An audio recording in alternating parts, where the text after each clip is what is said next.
1500 రోజులు అమరావతికి సంబంధించినటువంటి రైతుల నిరసనలో ఇంకా జగన్మోహన్ రెడ్డి మనసు కూడా కరగలేదనేటటువంటిది ఆందోళన చేస్తున్నారు. ఏంటి దాని గురించి ఏమన్నా? జగన్మోహన్ రెడ్డి అనే వ్యక్తి నిజానికి సీఎం కుర్చీకి అర్హుడు అయినటువంటి వ్యక్తి కాదు. కాకపోతే ప్రజలు ఒక ఛాన్స్ అని అంటున్నాడు, ఏదో చేస్తానంటున్నాడు అని చెప్పి నమ్మి సీట్లో కూర్చోబెట్టారు. కానీ ఒక వ్యక్తిని నమ్మి పరిపాలన చేతికి అందిస్తే రాష్ట్రాన్ని ఎంతో బాగు చేయాల్సింది పోయి కనీస తన బాధ్యతను కూడా విస్మరించి రాష్ట్రానికి ఎంత విధ్వంసం సృష్టించాలో అంతకు డబల్ సృష్టించి రాష్ట్రాన్ని అధపాతాళానికి తొక్కేశాడు. కాబట్టి ఇలాంటి వ్యక్తి చరిత్రలో ఏ రాజకీయ నాయకుడైనా సరే రాష్ట్రాన్ని అధోగతి పాలు చేస్తే రాష్ట్ర ప్రయోజనాలని విఘాతం కలిగించే విధంగా ఉండే వ్యక్తికి చెంపపెట్టు లాంటి తీర్పు రేపు రాబోతుంది. తప్పకుండా ప్రజలు కూడా గతంలో ఈయన అడిగాడు ఒక్క ఛాన్స్ అని, ప్రజలు ఇప్పుడు ఒక్క ఛాన్స్ ఓటేయడానికి మాకు ఇవ్వండి, మేము చూపిస్తాము, మేమేంటో చూపిస్తామని చెప్పి ప్రజలు అడుగుతున్నారు. కాబట్టి ఆ రోజు కోసం రాష్ట్ర ప్రజలందరూ కూడా ఎదురు చూస్తున్నారు. తప్పకుండా జగన్మోహన్ రెడ్డి ఏమంటారు అరాచక పరిపాలనకు చరమగీతం పాడడానికి ప్రజలు సిద్ధంగా ఉన్నారు. మేడం, తాడికొండ నియోజకవర్గం అమరావతిలో అంతర్భాగంగా ఉన్నటువంటి ప్రధానమైనటువంటి నియోజకవర్గం.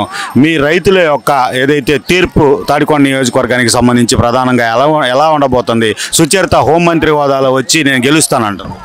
ఆవిడ హోంమంత్రి అని ఆవిడ అనుకుంటే సరిపోదండి. యాక్చువల్గా సుచరిత అనే ఆమె తాడికొండ కాన్స్టిట్యున్సీకి సంబంధించిన ఫిరంగిపురం మండలానికి సంబంధించిన ఆమె ఏ రోజు కూడా తన ప్రాంతంలో ఉన్నటువంటి అమరావతికి తన పార్టీ అధ్యక్షుడు సీఎంగా ఉన్నటువంటి వ్యక్తి అన్యాయం చేస్తుంటే కనీస బాధ్యత కూడా లేకుండా అదే అమరావతి ఉద్యమానికి ఎప్పుడూ గడప దాటినటువంటి ఆడబిడ్డలు రోడ్డు మీదకి వచ్చి ఉద్యమం చేస్తుంటే ఈమె హోమ్ మినిస్టర్గా ఉండి వాళ్ళని చీరలు లాగించి వాళ్ళ లాఠీలతో కొట్టించి రక్తపాతాలు సృష్టించి ఇంటిలో ఉన్నటువంటి ఆడబిడ్డని నడి రోడ్డు మీద నుంచోబెట్టినటువంటి దుర్మార్గ మహిళ ఎవరైనా ఉన్నారు అంటే గత మాజీ హోమ్ మినిస్టర్ సుచరిత. అలాంటి ఆమె ఈ రోజు అమరావతి ప్రాంతాన్ని తాడికొండలో పోటీ చేస్తున్నట్టు నిజంగా హాస్యాస్పదం. ఒకవేళ ఆమె అనుకుంటుందేమో ఏదేదో చూపించి గెలుద్దామని, ఎట్టి పరిస్థితిలో కూడా ఏదైతే తాడికొండ నియోజకవర్గపు ఎలక్షన్ లో తీర్పు ఉంటుందో అది ఆమెకు రాజకీయ చరమగీతం పాడతాం, అందులో సమస్య లేదు. ఎందుకంటే ఆమె దళిత మహిళ. అక్కడ ఉన్నటువంటి దళితులు ఉద్యమం చేస్తుంటే వాళ్ళని ఉక్కు పాదంతో అణచివేసింది కాక దళితులపైన SC ST కేసులు పెట్టి దళితుల చేతులకి సంఖ్యలు వేసి జైలుకు పంపించినటువంటి దుర్మార్గపు మనస్తత్వం కలిగినటువంటి ఆమె భర్త. ఇలాంటి ఆమెనా ఏం చూసేస్తారు ఆమెకు ఓటు? అసలు ఏ ఉద్దేశంతో ఆ జగన్మోహన్ రెడ్డి ఏమైనా మా మీదకి దించుతున్నాడు?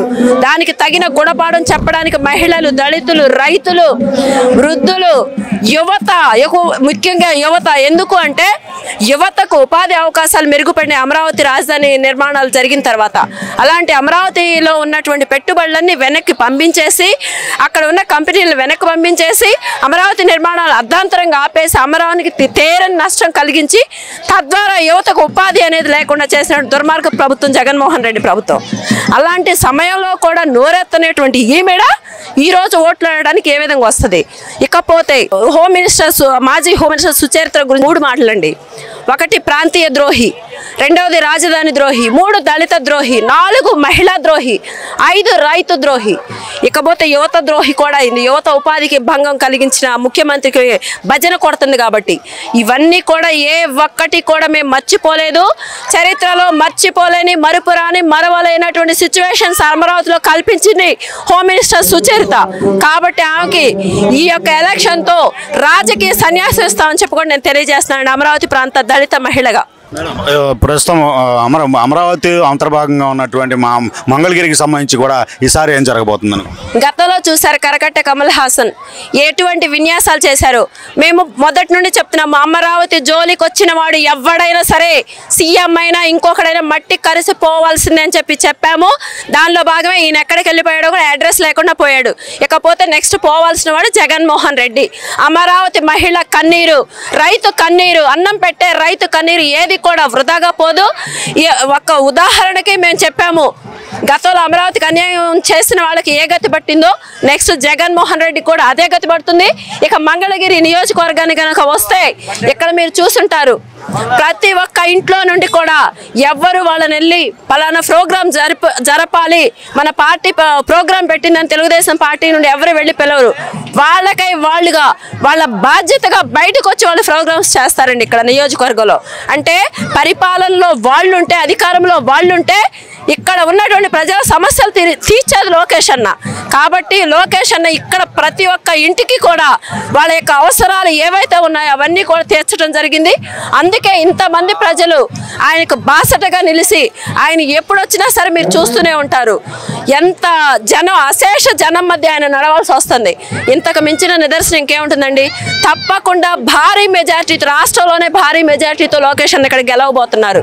రాసి పెట్టుకో చూడు జగన్మోహన్ రెడ్డి. తాడేపల్లి కొంప గడగడలాడాలి ఆ రోజు. జగనే లోకేష్ పైన పోటీ చేస్తే ఏముంది, డిపాజిట్లు కూడా లేకుండా పోతాడు జగన్మోహన్ రెడ్డి కనుక అయితే. ఎందుకంటే కాస్త కూస్తే ఎవరైనా వేరే వాళ్ళు అయితే సానుభూతితో ఒక 4-5 ఓట్లు పడతాయేమో. జగన్మోహన్ రెడ్డి అయితే అసలు ఆ డిపాజిట్లు కూడా లేకుండా పోతాయి. ఎన్నికలకు సంబంధించి లోకేష్కి ప్రజల్లో ఎలా ఉందంటారు?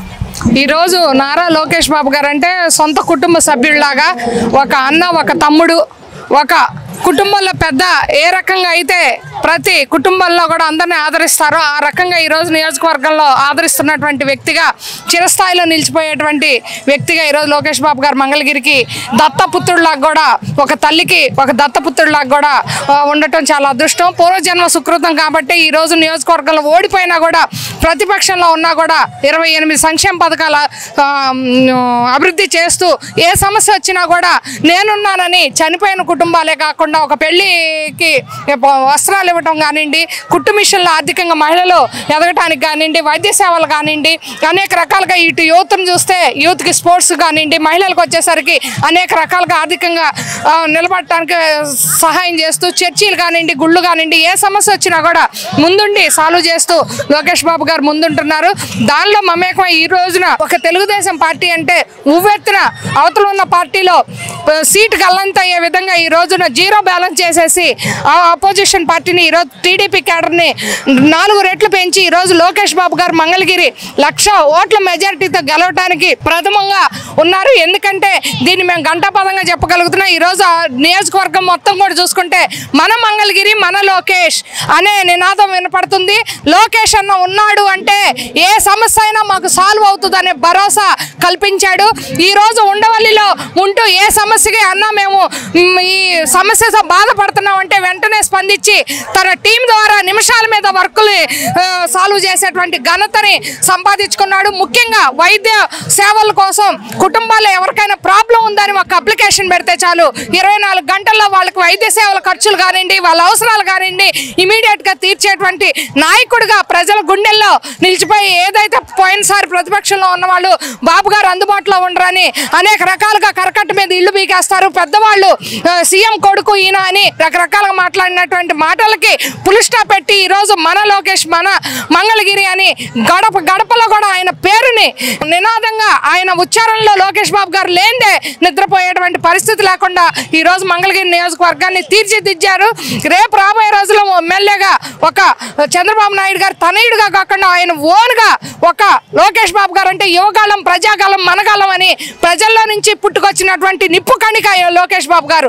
ఆ నిప్పు కణిక ఈరోజు మంగళగిరిలో రేపు రాబోయే అధికారంలోకి వచ్చేది తెలుగుదేశం పార్టీ, రేపు గెలిచేది ఎమ్మెల్యేగా లోకేష్ బాబు గారు 1,00,000 ఓట్ల మెజారిటీతో గెలిచి రాబోయే రోజుల్లో మంగళగిరికి ఒక దిశానిర్దేశాన్ని సృష్టించి సైబరాబాద్ మోడల్గా మంగళగిరిని తీర్చిదిద్దుతారని కూడా నమ్మకంతో ప్రజలంతా ఉన్నారు. జగన్మోహన్ రెడ్డి సాక్షాత్తు దిగిన లోకేష్కి ఎలా ఉండబోతుంది? ఈ రోజు జగన్మోహన్ రెడ్డిని నమ్మే పరిస్థితి లేదు. మాట ఇచ్చాడు, మడమ తిప్పాడు. అమరావతి రైతులు అన్నాడు 3 రాజధానులు పెడుతున్నానని, 3 రాజధానులని హైకోర్టు మట్టికాయలు వేసినా కూడా ఇప్పుడు కూడా వైజాగ్ తీసుకుపోతున్నానని, ఏప్రిల్ వరకు కూడా హైకోర్టు చెప్పినా కూడా ఏ మాట మాట్లాడలేనటువంటి మూర్ఖపు ముఖ్యమంత్రిగా ఉన్నటువంటి ఈయన మాటలు ఈయన పరిస్థితిలో ఎవరు లేదు. ముఖ్యంగా కావాల్సింది యువతకి ఉద్యోగ అవకాశాలు కావాలి, గృహిణులకి ఆర్థికంగా ఖర్చులు తగ్గి ఆర్థికంగా స్వావలంబన కలిగే విధంగా ఉండాలి. ఇప్పుడు కుటుంబ పెద్ద ఉన్నాడంటే ఏ రకంగా అయినా ఖర్చులు తగ్గి ఉండి అన్ని రకాలుగా ఆర్థిక స్వావలంబన కలిగి ఉంటే ఎవరైనా కూడా ఓటేస్తారు. ఈ రోజు అన్ని రంగాల్లో వాళ్ళని నిర్వీర్యం చేశావు. పిల్లలకు ఉద్యోగ అవకాశాలు లేవు. విద్యార్థులను చూస్తే చదువులని కొత్త పేరుతో అనేక రకాలుగా వాళ్ళకి గంజాయి మద్యాన్ని అలవాటు చేసి విద్యార్థుల్ని రోడ్డు పాలన చేసినటువంటి ఘనత. ఈ రోజు ఐటీ ఆటోనగర్లో ఐటీ హబ్ గా ఉన్నటువంటి ఐటీని కూడా తీసి పారేసావు. ఫిష్ మార్కెట్లు పెట్టావు. ఫిష్ మార్కెట్లో 5,000 రూపాయలు సంపాదించుకొని బతకమని విద్యార్థులు చెప్తున్నావు. అంటే నీ చెప్పు కింద ఉండే విధంగా ఉండాలి, అందరూ నాకు దేహి అని అడగాలి అనే రకంగా ప్రజల్ని చేయాలన్నట్టుగా మీరు మాట్లాడుతూ ఉండి ఈరోజు సంక్షేమ పథకాలని ఒక 15,000 అమ్మఒడి వేస్తున్నాను, నేను పెన్షన్లో 2,800 వేస్తున్నానని కళ్ళపల్లిక మాటలు చెప్తా అనేక రకాలుగా కూడా సంపద సృష్టించడం చేత కాకుండా రాష్ట్రంలో ఉన్నటువంటి సంపద ఏ కార్పొరేషన్లో ఏమున్నాయో చూసి వాటిని తర్జుమా చేసి వీళ్ళకి అమౌంట్ ఇస్తున్నావు. కానీ దానివల్ల ఒక్కొక్క కుటుంబానికి 2,20,000 రూపాయలు అప్పుబడి ఈరోజు అప్పును తీర్చాలన్నా కూడా రాబోయే ప్రభుత్వంలో అది సంపద సృష్టించి తీర్చాలంటే ఎంత భారం పడుతుంది. ఈరోజు చరిత్రలో ఏ రోజు లేదు చంద్రబాబు నాయుడు గారు సీఎంగా ఉన్నప్పుడు కూడా ఎప్పుడు కూడా కరెంటు బిల్లులు కరెంట్ ఛార్జీలు అధికంగా లేవు. ఈరోజు ఈ మూర్ఖం ముఖ్యమంత్రి వల్ల 8 సార్లు కరెంట్ ఛార్జీలు పెరిగినాయి. పూరి గుడిసెలో ఉన్నటువంటి పేదరాలకు కూడా జీరో బ్యాలెన్స్ చూపించాల్సింది 350, 340 రూపాయలు చూపిస్తుందంటే మీరు ఏ రకంగా ట్యాక్స్లు వేస్తున్నారు, ట్రూ ఆఫ్ ఛార్జెస్ అని రకరకాల పేర్లతో ఏదన్నా జగన్మోహన్ రెడ్డి ఇది చేశాడు మాకు అభివృద్ధి చేయలేదని ఎవరైనా మాట్లాడితే వాళ్ళ మీద కేసులు. అది కాదు, ఈ కుటుంబం గట్టిగా ఈ జగన్మోహన్ రెడ్డిని వ్యతిరేకిస్తుంది అంటే వాళ్ళ మీద SC ST అట్రాసిటీ కేసులు.